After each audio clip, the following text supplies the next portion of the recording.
昨天晚上，邝总直播连线海哥聊地球，他说自己接到了官方的邀请，9月9日参加福建贵人鸟直播带货活动。他在纠结要不要带李二哥一同前往。海哥思索了一会儿，说：“你可以带上李二哥，让他开开眼界，长长见识。”其实我知道邝总的担心在哪里。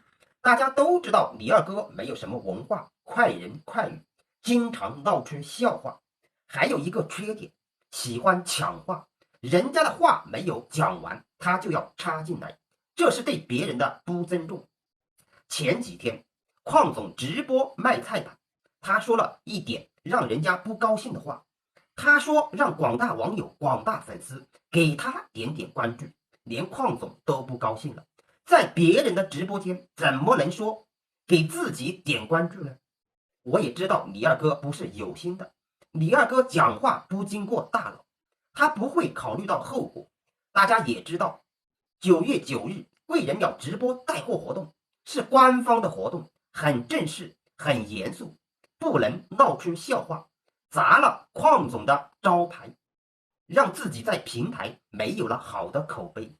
但是邝总，你要对李二哥进行培训，包括直播带货的技巧，包括直播带货的话术，包括如何做人气，如何同粉丝和网友们交流，如何看直播带货的数据。当然，李二哥现在是流量的担当，只要李二哥能够在出现官方的直播间，直播人气通常都是2万加。